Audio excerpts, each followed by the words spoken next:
설 명절을 앞두고 더불어민주당은 용산역에서 비성 인사를 했습니다. 국민의힘은 사회적 약자를 돕기 위한 봉사활동에 나섰습니다. 더불어민주당은 본회의 보이콧과 대미투자 특위를 파행시킨 국민의힘을 비판했고 국민의힘은 민주당의 사법개혁 추진을 규탄했습니다. 국회 법사위 소위의 자사주 소각을 의무화하는 3차 상법 개정안에 대한 공청회에선 예외 적용 여부를 두고 전문가들의 의견이 팽팽히 맞섰습니다. 정치권 이슈에 대해 정당의 입인 대변인에게 직접 들어보는 여야 스피커. 청와대 오찬 무산을 놓고 여야의 책임 공방이 이어지는 가운데 민생법안과 대미투자 특별법 등의 처리 전망을 살펴봅니다.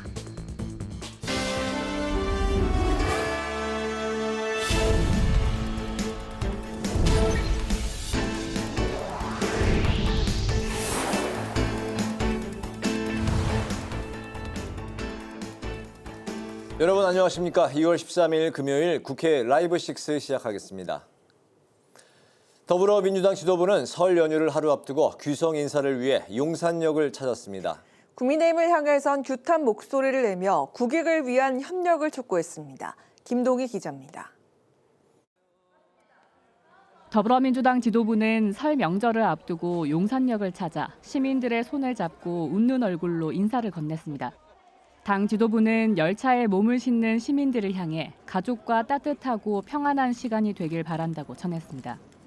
코스피 5,500이 상징하듯 대한민국은 비정상에서 정상 국가로 발돋움하고 있고 이재명 대통령의 개혁 의지와 또 민생 그리고 국가 안보와 외교 역량을 높이는 그러한 부분이 상승하는 대한민국을 맞이했습니다. 국민 여러분들께서도 복된 새해 되시고 새해 복 많이 받으시기 바랍니다. 감사합니다. 국민의힘을 향해선 쓴소리를 쏟아냈습니다. 영수회담을 파토낸 건 최소한의 예의도 없는 행동이자 국민에 대한 무례라고 비판했습니다. 또 법사위 법안 처리를 문제 삼아 민생법안 처리를 위한 본회의를 보이콧하고 규탄대회를 벌인 건 무책임한 행태라고 지적했습니다. 대미투자 특별법 특위 파행에 대해서도 비판의 목소리를 높였습니다. 국민의힘은 관세율 인상 압박에 불안해하고 있는 기업들이 정녕 보이지 않습니까? 그리고는 법안 처리를 위해 여야가 합의한 본회의마저 거부했습니다. 공당으로서는 할 수 없는 무책임의 극치입니다. 민주당은 국민의힘에 국익을 위한 초당적 협력에 동참하라고 촉구했습니다. 또 국회 입법 속도를 높일 필요가 있다며 국회 입법 절차 혁신을 위한 특위를 구성할 것을 제안했습니다. 국회 방송 김동희입니다. 설 연휴를 앞두고 국민의힘은 사회적 약자를 돕기 위한 봉사활동에 나섰습니다. 대여 공세도 이어갔는데 사법개혁안 등을 강행 처리한 민주당을 거듭 비판했습니다. 김지수 기자가 전합니다. 국민의힘은 봉사활동으로 설 귀성 인사를 대신했습니다. 장동혁 대표와 송원석 원내대표 등 국민의힘 지도부는 서울 중구의 중림종합사회복지관과 인근 쪽방촌을 방문해 도시락을 전달하고 준비된 특식을 배식했습니다.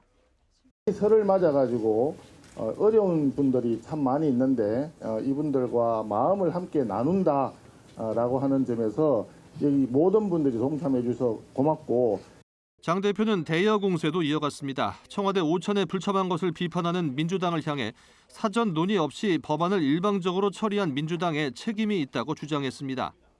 밤에 그렇게 사법 질서와 헌정 질서를 파괴하는 악법들을 일방적으로 처리하는 것은 초딩도 상상조차 하지 않는 일입니다. 장 대표는 영수회담 재개에 조건이 없다는 뜻도 거듭 밝혔습니다. 지난 영수회담 때도 특별한 조건을 제시하지 않았고 이번에도 명절을 앞두고 민생과 관련한 대화를 나누기 위해 수락했던 것이라고 설명했습니다. 민주당이 연휴 이후 사법개혁안을 처리하겠다고 공언한 것에 대해서는 필리버스터로 대응할 수밖에 없다며 국민들이 심판할 것이라고 강조했습니다. 국회방송 김지수입니다. 정부 여당이 추진 중인 3차 상법 개정안과 관련해 법제사법위원회가 공청회를 열었습니다. 전문가들은 법안의 핵심 쟁점인 자사주 소각 의무화를 두고 공방을 벌였습니다. 이소희 기자가 보도합니다. 국회 법사위 소위가 정부 여당이 조속히 추진하겠다고 나선 3차 상법 개정안에 대한 공청회를 개최했습니다. 개정안은 기업이 매입한 자사 주식을 1년 내에 소각하도록 하는 게 핵심인데 개정안에 반대하는 전문가는 기업의 유일한 경영권 방어 수단을 강제적으로 막는다는 우려를 제기했습니다. 경영권 방어 수단을 이렇게 묶어버리는 것이 과연 맞는 것인지에 관해서는 다른 퇴로를 열어놓지 않은 다음에는 좀 문제가 있지 않을까 이런 생각을. 세계적으로도 자사주 소각을 의무화하는 나라는 없다는 지적도 나왔습니다. 한국만이 유일하게 경영권 방어 목적으로 자사주를 매입하는 갈라파고스 나라라고 하는데 기업 사냥꾼 육성 법안으로 저는 남을 거라고 봅니다.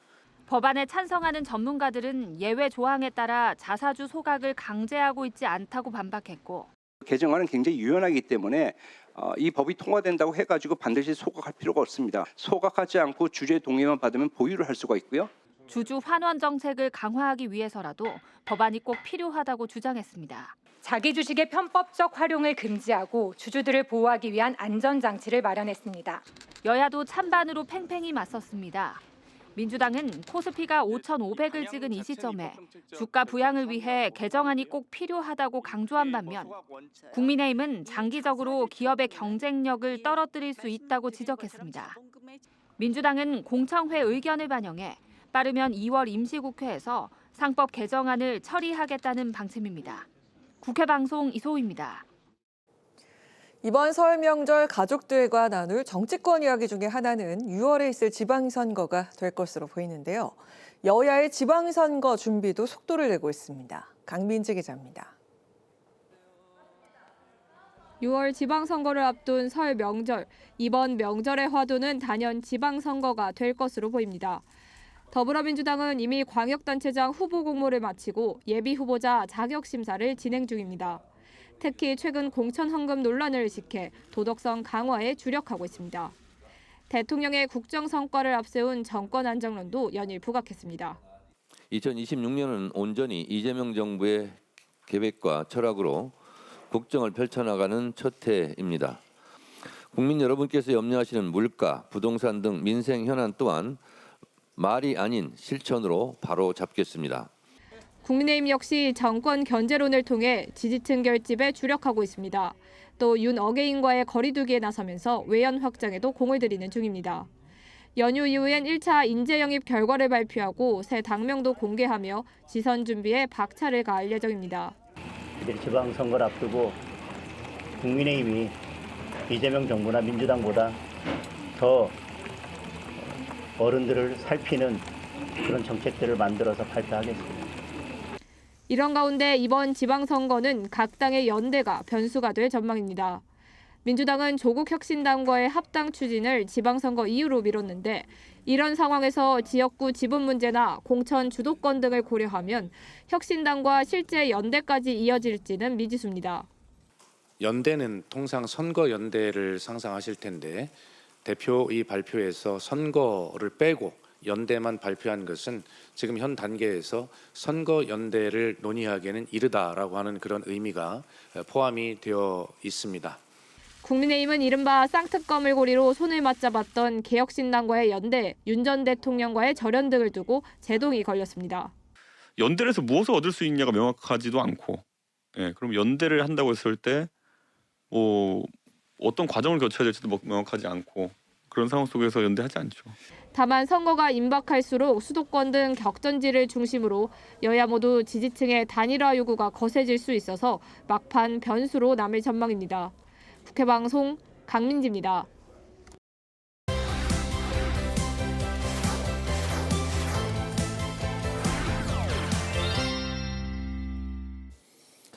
네, 한 주간의 이슈를 살펴보는 주간 이슈픽 국회방송의 김희연 기자와 함께하겠습니다. 김 기자 어서 오십시오. 안녕하세요. 반갑습니다. 첫 번째 이슈픽부터 보겠습니다. 재판 소원, 대법관 증원. 네, 국회 법제사법위원회에서 이 재판소원법과 대법관 증언법이 통과되면서 이제 본회의 처리만 앞두고 있습니다. 네, 말씀하신 재판소원법, 대법관 증언법 내용부터 좀 설명해 주실까요? 네, 이 재판소원법은 법원 재판에 대한 헌법 소원을 허용하는 헌법재판소 개정안입니다. 네. 이 법원 재판은 원래 헌법소원 심판 청구 대상이 아닌데 이번에 포함을 시켰고요. 이 판결 확정일로부터 30일 이내에 헌법소원을 청구할 수 있고 이 청구가 접수되면 헌재 선고 전까지 해당 판결의 효력은 정지됩니다. 이로써 법원 재판의 최종심인 대법원 판결 이후라도 헌재에서 한 번 더 위헌성이나 기본권 침해 등을 살펴볼 수 있게 됐습니다. 대법관 수를 늘리는 법원조직법 개정안은 대법관의 수를 14명에서 12명 늘린 26명으로 증원하는 내용입니다. 네, 국민의힘에서는 강하게 반발하고 있죠? 네, 그렇습니다. 이 법사위 회의에 참석한 국민의힘 의원들은 이 범죄자 대통령 재판 뒤집기라는 피켓을 내걸면서 항의했는데요. 국민의힘은 이재명 대통령이 유죄 취지의 파기환송을 받아 고법과 대법에서 유죄가 확정되면 이것을 뒤집기 위해 재판 소원을 도입해 사심제를 하려는 것이라고 주장했습니다. 또 대법관 증언에 대해서도 기존의 전원합의체 판결을 뒤집기 위해 새로운 전원합의체를 만들려는 것 아니냐고 덧붙였습니다. 네, 반면에 민주당은 필요한 사법개혁이다 이런 입장이죠? 네, 그렇습니다. 이 민주당은 이 사법부의 신뢰 회복을 위해 사법개혁이 꼭 필요하다고 강조했습니다. 네. 이 사심제라는 야당의 비판에 대해선 헌법재판과 사법부의 재판은 엄연히 다르고 또 법률 규정 위반이나 기본권 침해를 살펴보는 사후적 감독의 역할이라고 반박했습니다. 네. 또 그동안 법사위 회의와 국정감사에서 재판소원법이 많이 다뤄졌고 충분한 수기가 이루어졌다며 이 날치기 통과에 대해서도 비판했습니다. 그렇군요. 자, 두 번째 이슈픽 살펴보겠습니다. 사법개혁 후폭풍. 네, 말씀드린 대로 이 법사위에서 사법개혁안들이 처리가 되면서 이후에 예정돼 있던 정치 현안이나 일정의 차질이 빚어졌습니다. 네, 먼저 그 청와대 오찬 회동이 무산이 됐어요. 네, 그렇습니다. 어제였죠. 이재명 대통령이 여야 대표를 청와대로 불러서 오찬 회동을 함께 하려고 했는데요. 네. 이 참석 입장을 밝혔던 국민의힘 장동혁 대표가 전격 불참을 선언했습니다. 그 전날 법사위에서 재판소원법을 비롯한 사법개혁안의 처리를 문제 삼은 건데요. 장 대표가 참석하지 않겠다고 밝히면서 청와대 오찬 회동은 무산됐습니다. 장 대표의 발언 들어보시겠습니다. 네. 한 손으로는 등기에 칼을 숨기고 한 손으로 악수를 청하는 것에 대해서 응할 수는 없는 노릇입니다. 대통령과의 오찬이 잡히면 반드시 그날이나 그 전날에는 이런 무도한 일들이 벌어졌습니다. 우연도 겹치면 필연입니다. 네, 표현이 굉장히 격한데 어제 열린 본회의도 영향이 있었죠? 네, 어제 원래 여야가 합의한 비쟁점 민생법안 처리를 위해 본회의가 열렸었는데요. 네. 국민의힘은 참석하지 않은 채 본회의장 앞에서 규탄 대회를 열었습니다. 사심제 위헌 악법이라며 민주당이 명절을 앞두고 민생이 아닌 반헌법적 입법 쿠데타를 벌였다고 비판했습니다. 이 밖에도 어제 대미투자특별법 처리를 위한 특별위원회 첫 회의가 열렸었는데요. 여기서도 여야가 재판소원법과 대법관 증언법 처리에 대한 공방을 벌이다가 결국 회의는 파행됐습니다. 네, 또다시 재판소원법, 대법관 증언법 이야기가 나왔네요. 자, 두 번째 이슈픽까지 살펴봤고 마지막 세 번째 이슈픽으로 가보겠습니다. 네, 합당 무산. 네, 더불어민주당 정청래 대표가 추진했던 조국혁신당과의 합당이 결국 무산됐습니다. 지방선거 이후에 다시 논의하자, 뭐 이런 입장인 거죠? 네, 그렇습니다. 정확히 말씀드리자면 현재 진행 중인 합당 논의는 일단 중단하고 지방선거 이후에 통합을 논의하자고 한 건데요. 네. 지난 10일 저녁 민주당은 비공개 최고위원회의를 열었는데 여기서 합당 논의를 중단하기로 결정했습니다. 다만 연대와 통합을 위한 추진준비위원회를 민주당과 조국혁신당이 구성하고 지방선거 이후 통합준비추진위원회를 통해 통합을 추진하기로 했습니다. 앞서 정청래 대표는 6.3 지방선거 이전에 조국혁신당과의 합당을 전격 제안했지만 절차와 원칙이 결여됐다는 당내 반발이 일어나자 정 대표는 통합 논란보다 화합이 더 중요하다며 한 발 물러섰습니다. 그러면서 이번 합당 논란에 대해 사과했는데요. 정 대표의 발언 들어보시겠습니다. 네. 통합 논란보다 화합이 더 시급하다고 생각했습니다. 그동안 통합 논의 과정에서 있었던 모든 일들은 저의 부족함 때문입니다. 국민 여러분과 더불어민주당 당원들 그리고 조국혁신당 당원들께 사과드립니다. 선거 전에 연대하고 그리고 선거 후에는 합당 이야기를 다시 하자. 이제 현재로서는 그런 분위기 같은데 조국혁신당 입장은 어떻습니까? 네, 이러자 이제 조국혁신당 대표는 정청래 대표가 일단 혁신당 당원에게 사과하는 것은 받아들였습니다. 네. 또 혁신당은 당무위원회에서 민주당이 제안한 이 연대와 통합을 위한 추진위원회를 구성하기로 했습니다. 이처럼 두 당의 통합 논란은 일단 일단락이 됐는데요. 하지만 과연 두 당이 말씀하신 대로 지방선거에서부터 연대에 나설지 아니면 지방선거는 따로 치르고 이후에 통합 논의에 나설지는 좀 더 지켜봐야 할 것 같습니다. 그렇군요. 주간 이슈픽 여기까지 듣겠습니다. 국회방송의 김희연 기자와 함께했습니다. 설 연휴 잘 보내시고요. 설 이후에 뵙도록 하겠습니다. 네, 고맙습니다. 새해 복 많이 받으세요. 고맙습니다.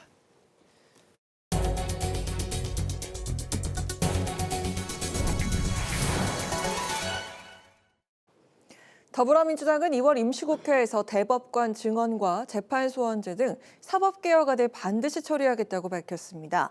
정청래 대표는 최고위 회의에서 사법개혁안은 헌법 정신을 적극적으로 실현하고 국민의 기본권을 폭넓게 보장하기 위한 것이라고 말했습니다. 정 대표는 지금까지 충분한 공론화 과정을 거쳤다며 질서 있게 사법개혁 절차를 밟아 나가겠다고 강조했습니다. 국민의힘은 더불어민주당의 공천비리 의혹에 대해서 반드시 단죄해야 한다고 밝혔습니다. 국민의힘은 논평을 통해 강선우 의원에 대한 구속영장 청구는 민주당 공천 시스템의 추악한 실체를 그대로 드러냈다며 이번 사태는 빙산의 일각에 불과하다고 주장했습니다. 국민의힘은 거대한 매관매직의 실체를 밝힐 유일한 길은 특검뿐이라면서 특검 수용을 촉구했습니다.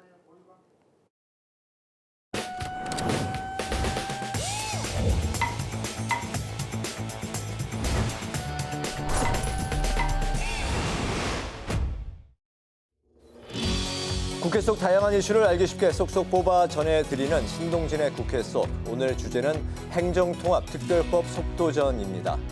충남 대전과 전남 광주 그리고 대구 경북 지역의 행정통합을 위한 특별법이 국회 행정안전위원회 문턱을 넘었습니다. 정부 여당이 2월 내 본회의 통과를 목표로 밝힌 가운데 6.3 지방선거를 통합체제로 치를 가능성이 높아졌다는 평가가 나오고 있는데요. 국민의힘은 여당의 속도전에 반발하며 법안 심사 소위 표결에 불참하기도 했습니다. 해당 법안이 처리된 어제의 행안위 상황 화면으로 만나보시죠. 원래 진행할 때 법으로 일단 기술적으로나 법률적으로나 실무적으로 2월 말까지 통과가 돼야 될 것 같다는 말씀. 2월 말까지 본회의까지 가려면 사실은 그 전에 상임위는 뭐 훨씬 빨리 돼야 되지 않습니까? 저희들도 똑같은 생각입니다. 이번 시도 통합이 광주 전남뿐만이 아니고 대구 경북 대전 충남까지 이어지는 통합이 됐으면 좋겠다. 저희는 최대한 상임위에서도 그렇게 속도를 또 방향을 갖고 세 군데가 함께 가는 그런 의견을 목표로 하고 있습니다. 법안 심사한 결과 각 제정안들을 7월 1일 지방선거 직후에 통합지자체가 출범하지 못하면 또다시 4년을 기다려야 되는 게 현실적인 고민입니다. 3월이든 4월이든 우선 통합한다라는 법을 정리하고 그 다음에 부족한 것들은 채워나가는 게 개념 발차할 수밖에 없었다라는 말씀을 드릴 수 있고요. 힘을 무지막지하게 행정통합이라는 게 이 국가의 백년대계가 걸린 행정통합을 이런 식으로 번갯불에 콩국과 먹듯이 할 수 있느냐 하는 그런 생각을 합니다. 민주당에서 일방적으로 법안 심의를 해서 일방적으로 처리한 부분에 대해서 정말 심히 유감스럽다는 소리를 안 할 수가 없습니다. 이 부의된 법안의 내용에 대해서 저희 정부는 그 내용을 모두 수용한다는 말씀을 드리고요. 적어도 내년도 예산에 대한 기본적인 골격이 나오는 6월 말, 7월 초 정도까지는 마련되지 않을까. 행정통합특별법은 새로 출범하는 3개의 통합특별시에 서울특별시에 준하는 위상을 부여하고 재정적인 지원이나 교육자치 등 각종 특례를 인정하는 내용을 담고 있는데요. 정부가 통합특별시에 연간 5조 원씩 최대 20조 원을 지원하겠다고 밝히면서 그동안 통합을 고민하던 지역들도 움직임이 분주해진 상황입니다. 하지만 특례를 둘러싼 세부 내용을 두고 견해차를 보이고 있는데요. 행정통합특별법이 성공적으로 제정되고 실행되기 위해서 해결해야 할 과제들이 남아있다는 목소리가 이어지고 있습니다. 항구적인 재정과 권한 이양이 없는 법안으로는 결코 행정통합의 본취지를 살릴 수 없습니다. 국세와 지방세 비율을 65대 35로 조정하겠다는 약속을 반드시 지켜주시기 바랍니다. 충분한 검토도 없이 급작스럽게 추가 발의된 법안은 재정 자율권과 권한 이양 수준이 심각하게 훼손되었습니다. 통합법은 사실은 대전 충남에 있는 김태흠 지사와 이장우 시장이 먼저 시작을 했습니다. 근데 왜 대전 충남만 안 된다고 하는 것은 대전 충남을 우습게 보고 홀대하는 거라고 저는 생각합니다. 지역에 관해서 공통적으로 적용할 것들은 모두 공통적으로 적용한다고 하는데 저는 공공항 이전에 관한 주변 지원에 관해서 광주 법안에는 들어가 있고 대구 경북 법안에는 빠져 있습니다. 시도 통합과 관련해서 지금 발의 주체와 정치적 상황에 따라서 정부의 행정적, 재정적 지원이 차이가 나지 않을까 하는 우려가 있는 거 알고 계십니까? 균형 발전, 균형 성장, 바로 이게 지금 대한민국의 생존 전략이다라는 그런 생각이 본 의원의 생각인데요. 어떻습니까? 동의하십니까? 전적으로 동의합니다. 지방시대 변화를 가져오게 될 행정통합특별법을 둘러싸고 여야의 정치적 셈법은 물론 광역시와 도 사이의 이해관계까지 얽히며 진통이 이어지고 있는 모습인데요. 입법 수순을 밟고 있는 특별법이 정쟁을 넘어 우리가 직면한 지방소멸 위기를 극복할 수 있는 실질적인 돌파구가 되기를 기대해 보겠습니다. 지금까지 신동진의 국회 속이었습니다.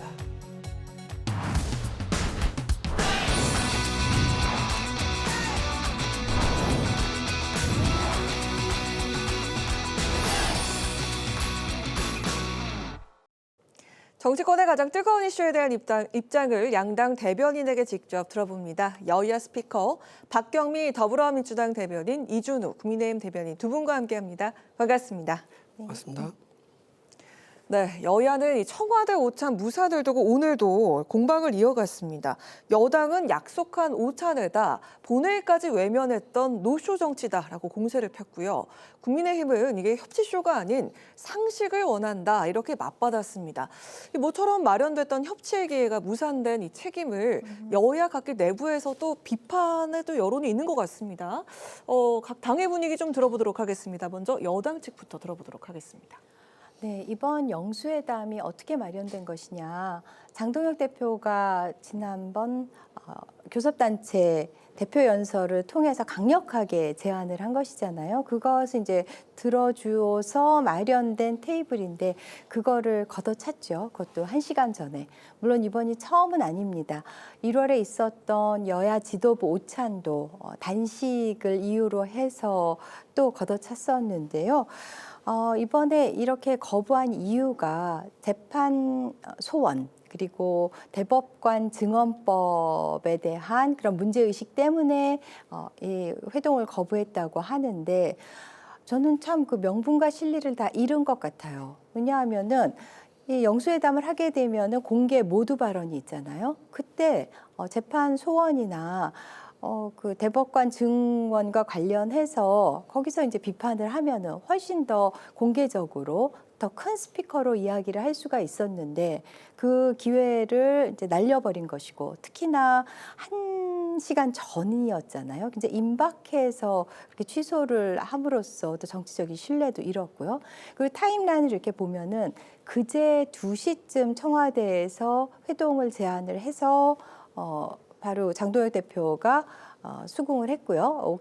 승낙을 했고 그리고 그날 물론 이제 저녁에 법사위에서 사법개혁과 관련된 법안이 통과가 됐죠.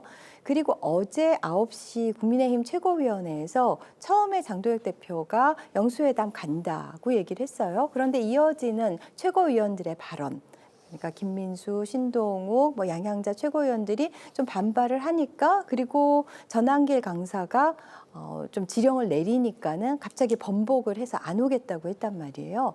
그러니까 그 과정도 매끄럽지 못했고 그리고 굉장히 실효성도 없는 그런 좀 어리석은 선택이었다라고 말씀드립니다. 네, 야당 측 입장 들어보도록 하겠습니다. 저는 여야가 상생하기 위해서는 서로 신뢰가 있어야 된다고 생각합니다. 무신분립이라고 했습니다. 서로 신뢰가 없으면 뜻을 세울 수가 없는 거죠. 오전에 그러니까 오찬을 이제 하루 전날 하자고 연락을 하면서 오전에 연락을 했습니다. 오전에 연락을 해서 장동혁 대표가 사실 시기라든가 방법이 적절하지는 않죠. 왜냐하면 하루 전에 연락을 한 것도 좀 안 맞기도 하고 또 이제 분명히 영수회담을 제안했는데 3명이서 같이 보자는 그 방법도 좀 맞지도 않고 그럼에도 불구하고 설 명절 민심에 좀 잡으려는 이재명 대통령의 뜻을 좀 존중해서 수락을 했습니다. 수용을 했는데 저녁에 반전이 일어납니다. 우리 국민의힘이 뻔히 반대하고 있는 것을 알고 있는 법안을 밤 11시경에 법사위에서 통과시킵니다. 그러니까 이런 상황을 보니까 아침에 오찬을 초청하고 저녁에 몰래 국민의힘이 반대한 법을 통과시켜가지고 다음날 오찬에서 함께 있는 그림을 만들면은 국민들 보기에는 국민의힘이 반대했던 법안 격렬하게 반대했던 거 아니었구나. 그리고 저 법안에 대해서 사실상 동의하고 승낙했구나라는 그런 이미지를 이재명 대통령과 민주당 편하게 만들 수 있는 거죠. 그런 우리가 속뜻을 알았기 때문에 거기에 우리가 들러리 쓸 수 없다라는 그런 판단을 할 수밖에 없었던 거고요. 밤에 법사위에서 통과됐을 때 법사위 위원들 사이에서 굉장히 여기에 대해서 격분했다고 합니다. 왜냐하면 분명히 이거는 국민 대다수가 반대하고 있고 대법원에서 반대하고 있고 법원 행정처도 반대하고 있는 건데 좀 더 수기 과정을 거치고 보완을 해야 함에도 불구하고 이렇게 일방적으로 국민의힘은 다 퇴장하고 일방 통행을 시켰거든요. 그렇게 해서 통과한 거에 대해서 법사위원들이 최고위원한테 얘기하고 최고위원들이 그날 다음 날 아침에 그러니까 밤 늦은 시간이니까 뭐 원활하게 모여서 회의는 안 됐겠죠. 그래서 다음 날 최고위원한테 얘기하고 최고위원이 장동혁 대표에게 공개적으로 이거는 우리가 덫에 걸려드는 거다라고 이제 그 뜻을 밝힌 거죠. 네. 들들이 쓰면 안 된다라고 합니다. 왜냐하면 당원 전체가 뽑은 당 대표이기 때문에 당원들의 뜻을 따라야 되지 않겠습니까? 그래서 최고위원들의 뜻을 당 대표가 고심 끝에 수용을 합니다. 그래서 안 간 건데 지금 방금 말씀하셨을 때 전환기 씨를 얘기를 이제 하면서 마치 전환기 씨가 가지 말라고 하니까 안 간 거 아니냐라고 얘기하는데 그건 굉장히 좀 잘못됐다고 생각합니다. 왜냐하면 아까 말씀드렸듯이 절대 다수가 당원들과 대법원과 법원 행정처가 반대를 하고 있었었고요. 국민의힘이 당론이 반대를 하고 있는 법안이었던 거고 가지 말라는 건 이거 비슷합니다. 신호등에서 빨간불 들어오지 않습니까? 그러면 당연히 사야 되잖아요. 근데 전환기 씨가 빨간불 들어왔다고 말한다고 해서 그 서지 않고 지나가야 됩니까? 그렇진 않죠. 빨간불이 들어온 건 상식적으로 사야 되는 겁니다. 그런 차원에서 상식적으로 이거는 법안을 통과시키고 뒤통수를 치는 거다. 좋은 그림을 만들려는 이재명 대통령과 민주당의 그 덫에 우리가 이용당할 수 없다. 그런 이제 우리가 판단해서 결단을 내려서 우리가 오찬에 불참하게 됐다 말씀드립니다. 네, 그 각기 당 내부에서 있는 비판도 좀 이야기를 해볼까 하는데 여당 측에선 좀 빌미를 제공한 거 아니냐, 우리가 좀 그런 게 아니냐라는 그런 비판에 대해서 좀 어떻게 이야기할 수 있을까요? 그 법사위에서 사법개혁 법안들이 통과된 거 관련해서요. 그런데 사실 사법개혁 특위, 사개특위가 구성된 거는 24년 8월이고요. 그리고 거기서 사개특위가 보고서를 내면서 입법 과제들을 제시한 거는 작년 10월 20일이었어요. 그래서 그게 영수회담 전날에 이렇게 일부러 뭐 표결을 하려고 했었던 것은 아니고 저희의 타임라인에 의해서 이루어져 온 것이기 때문에 결과론적으로 보면 그렇게 공교롭게 되기는 했지만은 의도적으로 도발을 하려는 그런 목적이 있었던 것은 아니고요. 그 국민의힘에서는 장동혁 대표가 당원들의 자유의지의 총합에 의해서 뽑힌 대표라는 그 유명한 말이 이제 회자되고 있는데 이재명 대통령은 이제 1,800 국민들의 자유의지의 총합이잖아요. 그 논리에 따르면. 근데 그 제안 거기서 이루어진 그런 판을 걷어찬 것도 되게 국민들에 대한 배반이라고 생각합니다. 또 국민의힘 내부에서는 아예 이렇게 파행될 게 아니라 뭐 보이콧을 할 게 아니라 아예 참석을 해서 강하게 이야기를 했으면 어떨까라는 그런 의견도 있는 것 같고요. 어떻게 생각하십니까? 그렇죠. 예, 그런 방법을 얘기하는데 막상 그렇게 했으면요 또 이렇게 비판했을 겁니다. 대통령 면제되고 예의가 없다. 라는 또 그런 비판을 또 했을 거예요. 이렇게 대통령이 그렇게 원해서 만나자고 해서 만나줬는데 거기서 국민들이 기대하는 화기애애한 모습을 보여줘야지 설 명절 앞두고 그게 뭐한 짓이냐 또 이런 식으로 비판을 했을 겁니다. 그러니까 이래든 저래든 민주당 입장에서는 비판을 할 수밖에 없는 그게 정치의 속성이기도 하고요, 사실은. 그렇기 때문에 어쨌든 제가 말씀드리고 싶은 것은 이 상황이 의도적이라는 거예요. 방금 이제 의도적이 좀 아니었다고 말씀하셨는데 공교롭게도 팩트만 보면 그러지 않아요. 왜냐하면 작년에도 한번 오찬 했었지 않습니까? 네. 이게 두 번째 오찬이 될 뻔했었는데 작년 오찬 했을 때 그때 정청래 당대표가 이재명 대통령한테 뭐라고 얘기했냐면은 방금 말씀드린 재판소원법, 그 대법원 직원법 이거 중요한 과제다. 우리가 이걸 꼭 통과시키겠다라는 것을 그날 오찬장에서 얘기를 했었어요. 그리고 두 번째 오찬 한다지 않습니까? 그러다 보니까 지금 정청래 당대표 입장에서 명청 갈등 속에서 상당히 지금 궁지에 몰렸습니다. 백기통을 했기 때문에 거기에 대해서 빈손으로 가기 어려워요. 그러니까 뭔가 선물을 줘야 돼요. 그러니까 지난번에 오찬 얘기했던 거는 난 약속을 어젯밤 지키고 오늘 왔다라는 것을 보여주기 위한 선물용으로 이렇게 밤늦게 이걸 통과시켰다. 우리는 그렇게 볼 수밖에 없는 겁니다. 사실도 그렇고요. 네. 네. 이 설 이후에 국회는 더 얼어붙을 것 같은 그런 분위기가 감지가 되고 있는데요. 여당은 사법개혁 법안을 타협 없이 처리하겠다 이렇게 예고를 했고요. 국민의힘은 전면 필리버스터 카드를 쥐고 있습니다. 근데 어제 본회의에서도 민생 법안이 63건밖에 처리가 되지 못했는데요. 근데 지금 무엇보다 시급한 거는 그 대미투자 특별법 이거 아니겠습니까? 어떻게 보십니까? 그렇죠. 대미투자 특별 우리도 이제 그게 호응하기 때문에 대미투자 특별위원회도 만들고 TF도 우리 서로 여야가 위원도 좀 구성했지 않습니까? 그렇다 그러면요. 우리 야당이 극구 반대하고 있고 아주 중요하게 생각하고 있는 그 입법에 대해서는요.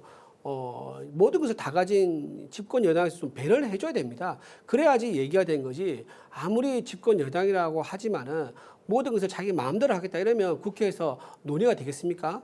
그래서 지금 대미투자특별법 저희도 이제 동의하고 이걸 빨리 처리해가지고 국익에 도움을 주고 싶고 이재명 정부가 원하는 그런 이제 미국과의 상호관계 정상화 이런 것도 좀 우리도 희망을 하지만 그걸 오히려 이용을 해가지고요. 자기들이 원하는 입법을 국민의힘과 동의 없이 수기 과정 없이 일방적으로 처리시키려고 하기 때문에 저희는 무심물릴 이게 어떻게 믿고 하겠느냐 신뢰할 수 없다는 거죠. 대미투자특별법을 오히려 빌미해가지고 자기 원하는 것을 뒤에서 다 챙기겠다 그런 식으로 나오면 국민의힘도 응하기 어렵다 말씀드리는 겁니다. 네, 이 대미투자특별법이 뭔가 미끼같이 사용이 됐다 이렇게 이야기가 되고 있거든요. 믿기는 아니죠. 그러니까 어제 오찬만 취소한 것이 아니라 본회의도 불참하고 그리고 대미투자 특별법 특위도 이제 공전이 됐잖아요. 그리고 어제 결국은 민생 법안 정말 비쟁점 민생 법안도 80여 건을 하려다가 63건밖에는 처리를 못했는데요. 그 대미투자 특별법은 정말 지금 우리나라가 정말 일촉즉발의 그런 위기에 있는데 그 관세를 25%에 15%로 낮추면서 그 소급 적용까지 할 수 있도록 하는 법안이잖아요. 그래서 네. 우리의 일자리와 기업들을 지키기 위한 어떤 최소한의 안전망이고 또 경제 주권을 지키기 위한 최소한의 방어막이 되는 건데 그거를 정말 합의 처리를 해야 되는데 이렇게 지금 특위도 지금 무산이 되어버리고 구성하자마자 이런 상황이 굉장히 안타깝습니다. 아까 이준호 대표님께서 대미투자 특별법과 관련해서 호응을 하고 그거를 협조해 주려고 했다라고 말씀을 하시는데 이런 정도의 상황으로 같이 그 머리를 맞대고 협치를 할 수 있는 그런 기회를 저버린 것은 정말 이해가 되지가 않습니다. 네, 빨리 빠른 협치로 이 대미투자 특별법에 대한 이 해법을 빨리 찾아내야 될 것 같은데 네, 설 이후에 이 전국에 대해서 좀 얼어붙은 분위기가 감지되고 있는 그런 상황입니다. 아마도 이 설 민심이 2월 국회 향방을 정하지 않을까란 그런 생각도 드는데 이번 설 지방선거와 행정통합 이야기 이 밥상머리에서 많이 나올 것 같다라는 생각이 드는데요. 어제 광주, 전남, 대구, 경북, 대전, 충남 통합법이 행안위를 통과를 했습니다. 이제 그 8부 능선은 넘은 셈인데요. 국민의힘 측에서는 이 부분에 대해서 유감을 표명을 했고요. 여당 측에서도 본회의 전까지는 추가 논의를 해나가겠다 이렇게 밝힌 상황입니다. 일단 국민의힘 입장 들어보도록 하겠습니다. 이준호 대변인. 네, 일단 국민의힘에서는요. 분권이 없는 행정통합은 반대합니다. 지금 이재명 정부에서는 이제 4년 동안 20조 원을 지원하겠다고 하면서 중앙 집권화를 오히려 시도한 게 아닌가 싶은 생각이 듭니다. 노무현 문재인 전 대통령께서 그동안 했던 것 중에서 여러 가지 성과 중에서 내세우는 게 지방 분권화였거든요. 이건 김대중 대통령부터 시작됐기 때문에 민주당의 정책 생활이라고도 할 수 있을 겁니다. 그런데 오히려 이렇게 거꾸로 대전과 충남이 통합을 한다고 하면요, 세원과 행정을 전부 다 지방에 분권해서 다 줘야 되는데 그러지 아니하고 재정 분권이 없는 통합을 한다고 하니까 이게 무슨 통합이냐라고 우리는 지적할 수밖에 없는 거고요. 또 이건 사실은 이제 대전과 충남이 시의회와 도의회에서 공청회를 거치면서 자생적으로 자기들끼리 이걸 논의를 쭉 해왔던 과정이 있었습니다. 수기 과정이 쭉 있었는데 그걸 지금 오히려 개입을 해가지고 그 과정을 중단시켰어요. 중단시키고 시의회, 도의회에서 표결도 하지도 않고 그리고 국민들에게 그 지역 국민들이죠. 그 지역 주민들에게 물어보지도 않고 이걸 처리한다고 하니까 저희는 이거에 과연 진정한 지방 분권, 그러니까 재정 분권이냐 아니면 오히려 새로운 형태의 중앙 집중하냐 이 문제를 물을 수밖에 없는 상황이다 말씀드리는 겁니다. 네, 여당 측 입장 들어보도록 하겠습니다. 저 광주 전남과 대구 경북은 여야가 합의 처리를 했는데 대전 충남은 야당에서 협조를 해주지 않아서 이제 여당 단독으로 이렇게 처리를 하는 상황이 됐는데요. 참 이해가 되지가 않는 게 이장우 대전시장과 김태흠 충남도지사가 먼저 그 이야기를 꺼냈었고 그걸 추진을 했었잖아요. 그때는 찬성을 하다가 지금은 뭐 주민투표가 필요하다. 그리고 대전과 충남뿐 아니라 세종, 충북까지 해서 4개 권역이 함께하는 그런 통합이어야 된다라고 뭔가 반대를 위한 반대를 하고 있는 것이 아닌가 싶습니다. 그리고 지금 또 재정분권도 그 이유 중에 하나인 것으로 말씀을 하셨는데 지금 이 대전 충남 쪽에서 나오는 얘기는 주민투표와 이제 4개 권역이어야 된다라는 건데 그런 반대할 수 있는 그런 뭔가 빌미를 찾은 것은 아닌가라는 생각을 저희는 할 수밖에 없습니다. 네. 자, 다음 주제로 넘어가 보도록 하겠습니다. 그 이재명 대통령 사건 공소 취소와 국정조사 추진 모임에 87명의 대규모 의원들이 모였습니다. 국민의힘은 3권 분립에 대한 정면 도전이다라고 비판을 했고요. 또 어제 국회에서 열린 김용 전 부원장의 출판 기념회를 향해서도 화살을 날렸습니다.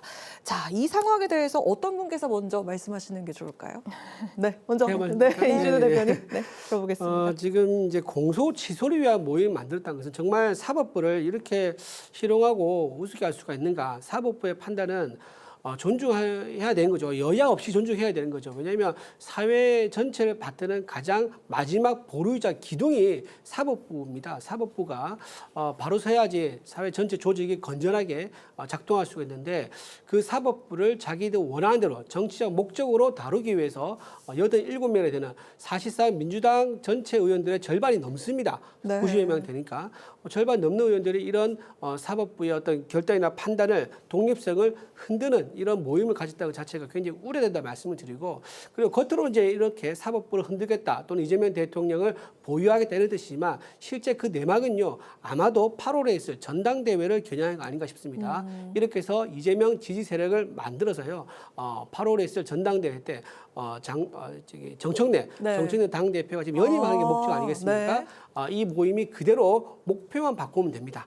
그래서 당대표를 김민석 총리로 하겠다라고 이 결사체가 움직이기만 하고 결정만 하면 또 그렇게 움직일 수 있는 거거든요. 그래서 그 결사체와 움직임을 좀 조기에 만들어가지고 전당대회를 대비하기 위한 이재명 호위 부대가 아닌가 저는 그렇게 봅니다. 그리고 또 하나 친명계의 새 결집이다. 그렇죠. 친명계 전당대회를 염두에 둔 친명계의 새 결집이다 이렇게 봅니다. 그리고 또 하나 김용 씨가 출판 기념했다 그러는데 이건 굉장히 부적절합니다. 지금 이제 보석으로 잠깐 나와 있는 건데 이게 조건이 있는 이제 상태에서 나온 거거든요. 징역 5년형이기 때문에 어디 가면 허락을 받고 나가야 되는데 지금 출판 기념을 전국적으로 한다는 거 아니겠습니까? 전국적으로 돌아다니고 허락을 받았다는 게 자체가 이해가 되지 않을 뿐만 아니라 지금 발에는요 발찌를 차고 있습니다. 이 바지를 걷어올리면 발찌가 보여요.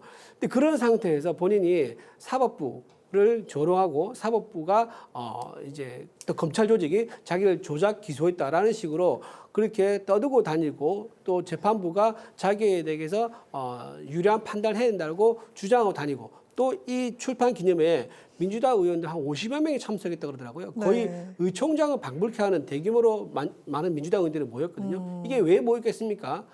결국은 김용 부원장에게 이제 사법부에 압박을 이제 좀 주기 위한 그런 새 과시를 하기 위한 거 아니겠는가 그렇게 보고 이것 또한 역시 사법부를 존중하지 않고 사법부를 좀 조롱하는 이제 그런 이제 행위라서 굉장히 부적절하다고 생각합니다. 네, 국회 내 그 모임 중에 가장 큰 규모의 모임이 아닌가라는 생각도 들고요. 87명의 의원들이 이렇게 모였네요. 네, 지금 87명. 그런데 162명 중에서니까 절반이 넘고 또 이걸 열어놨기 때문에 아마 이 모임에 참여하는 의원은 더 늘어날 걸로 보이는데요. 사법부의 판단을 존중하지 않는 것처럼 이준우 대변인께서 말씀을 하셨는데 더불어민주당은 사법부의 당연히 판단을 존중하고 단 사법부에 대한 어떤 민주적인 통제는 강화해야 된다라는 생각입니다. 이재명 대통령 또 김용 전 부원장의 경우 정치 조작 기소가 확실하고 또 수사 준칙도 지키지 않았기 때문에 그 검찰의 기소가 잘못됐다. 따라서 검찰이 스스로 그걸 취소를 하는 그런 결자 해지를 해야 된다. 그래서 공소 취소를 저희가 주장을 하고 있는 것이고요. 그 타이틀을 보면은 그 목적이 명확하게 잘 드러나요. 명징하게. 이재명 대통령 사건에 대한 공소 취소와 국정조사 촉구를 위한 의원 모임인데요. 정말 말 그대로 그걸 위한 모임이고요.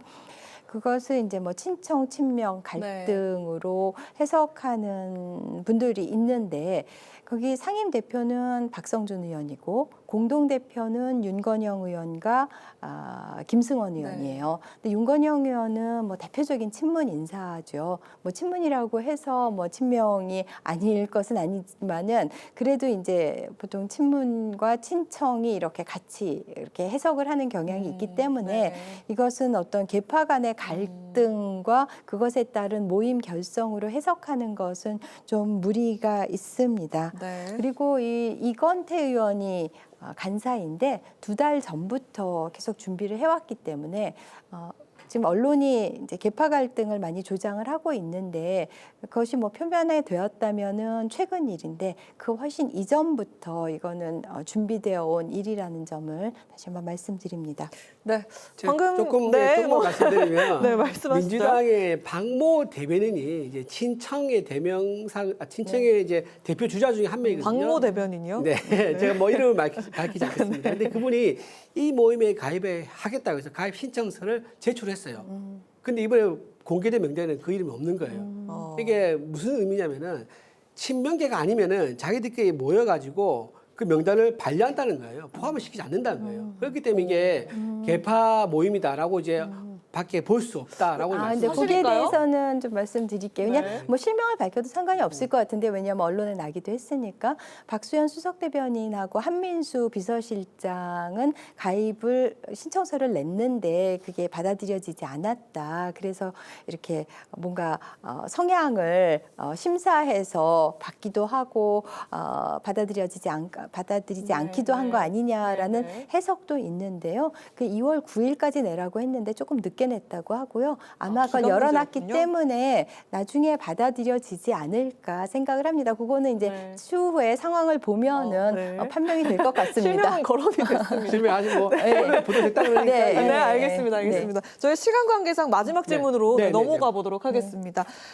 국민의힘 이야기인데요. 그 배현진 의원에게 당원권 1년 정지의 징계를 결정을 했습니다. 배현진 의원은요, 장 대표가 뭐 비겁하다. 이건 서울 공천권을 강탈한 것이다. 이건 숙청이다. 이렇게 이야기를 했고요.